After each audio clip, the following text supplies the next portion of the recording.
Hello guys, welcome to study swot. Air India 500 नए aircraft खरीदने की तैयारी कर रही है और यह डील एयर इंडिया के इतिहास की सबसे बड़ी डील होगी। एयर इंडिया जिन विमानों का ऑर्डर देने जा रही है उनमें 400 छोटे जहाज और 100 बड़े जहाज जिसमें एयरबस A350, बोइंग 787 और बोइंग 777 शामिल है।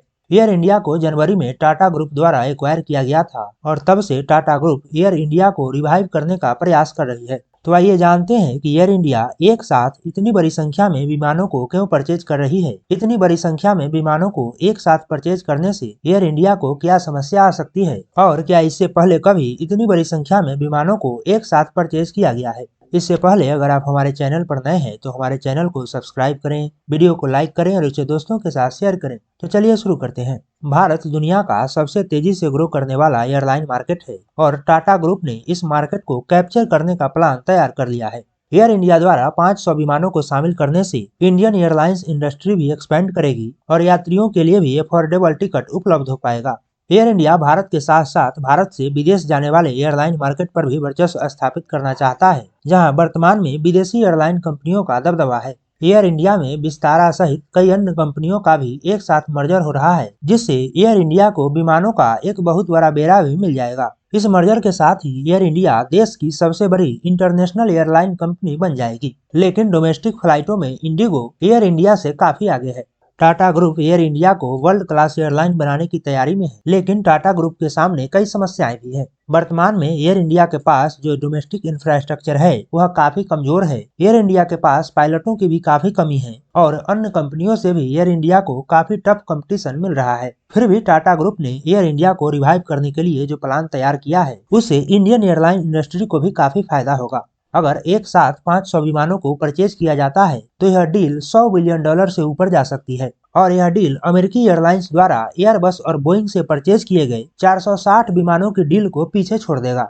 बात करें भारत में हवाई जहाज से सफर की तो पहले हवाई जहाजों में सफर करना सिर्फ अमीरों के लिए माना जाता था, लेकिन अर्थव्यवस्था के विकास, बढ़ते कारोबार और तेज रफ्तार जिंदगी के बीच हवाई जहाज अब स्टेटस सिंबल नहीं रह गया है, बल्कि यह आम लोगों की जरूरत भी बन गया है। सरकारी आंकड़ों के मुताबिक पिछले 40 वर्षों में भारतीय एयरपोर्ट पर यात्रियों की संख्या में 30 गुना बढ़ोतरी हुई है। पिछले 2 दशक के दौरान विमानों से माल ढुलाई में भी 4 गुना बढ़ोतरी हुई है और भारत 2024 तक एयरलाइन इंडस्ट्री में ब्रिटेन को पीछे छोड़ देगा।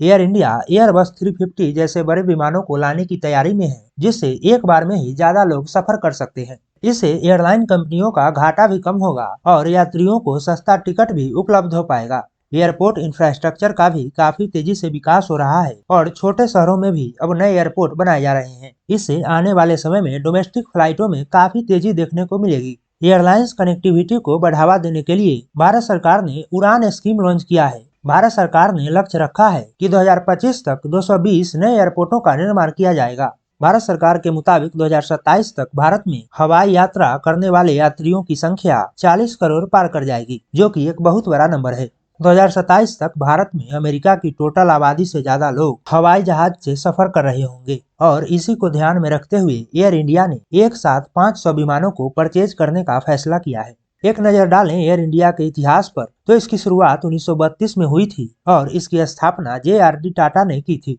उस वक्त इसका नाम टाटा एयरलाइंस रखा गया था। इस एयरलाइंस की पहली कॉमर्शियल उड़ान 15 अक्टूबर 1932 को भरी गई, जो अहमदाबाद कराची के रास्ते मुंबई गया था। विमान में उस वक्त एक भी यात्री नहीं था, बल्कि उस विमान से चिट्ठियां भेजी गई थी।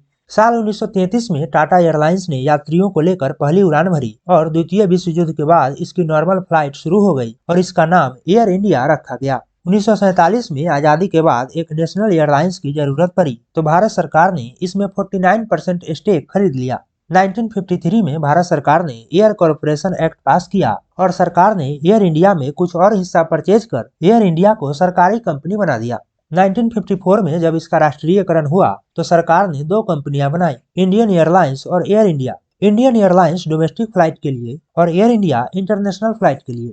साल 2000 तक यह कंपनी मुनाफे में रही, लेकिन 2001 में एयर इंडिया को पहली बार 57 करोड़ का घाटा हुआ। 2007 में एयर इंडिया और इंडियन एयरलाइंस को एक साथ मिला दिया गया और दोनों का उस वक्त कुल घाटा 771 करोड़ का था। साल 2009-10 में इसका घाटा बढ़कर 12,000 करोड़ पार कर गया और इसका कारण 2005 में 111 विमानों की खरीद को बताया गया। इसी दौरान अन्य एयरलाइंस कंपनियों ने कम कीमत पर यात्रियों को टिकट देना उपलब्ध करा दिया और इसमें एयर इंडिया पिछड़ गई। एयर इंडिया को उस रूट पर भी चलाया गया जिस रूट पर जाने से अन्य कंपनियां कतराती थी, क्योंकि उस रूट पर जाने से एयरलाइंस कंपनियों को घाटा होता था और इससे एयर इंडिया को भी घाटा हुआ। फिर भारत सरकार ने 2017 में प्राइवेटाइजेशन की शुरुआत की और पहली बार 2018 में एयर इंडिया का 76% स्टेक सेल करने का निर्णय लिया, लेकिन किसी भी कंपनी ने इसमें दिलचस्पी नहीं दिखाई। फिर 2020 में 100% हिस्सेदारी बेचने का फैसला किया गया, लेकिन फिर भी किसी कंपनी ने दिलचस्पी नहीं दिखाई। फिर 2021 में बोली लगाने की प्रक्रिया शुरू हुई और टाटा ग्रुप ने इसे परचेज कर लिया।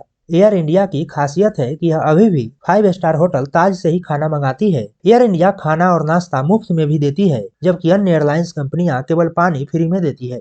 तो ये है इस वीडियो का इन। आशा करते हैं आप सभी को वीडियो अच्छा लगा होगा। वीडियो को लाइक करें, शेयर करें और हमारे चैनल स्टडी स्वाट को सब्सक्राइब करें। Thanks to all of you.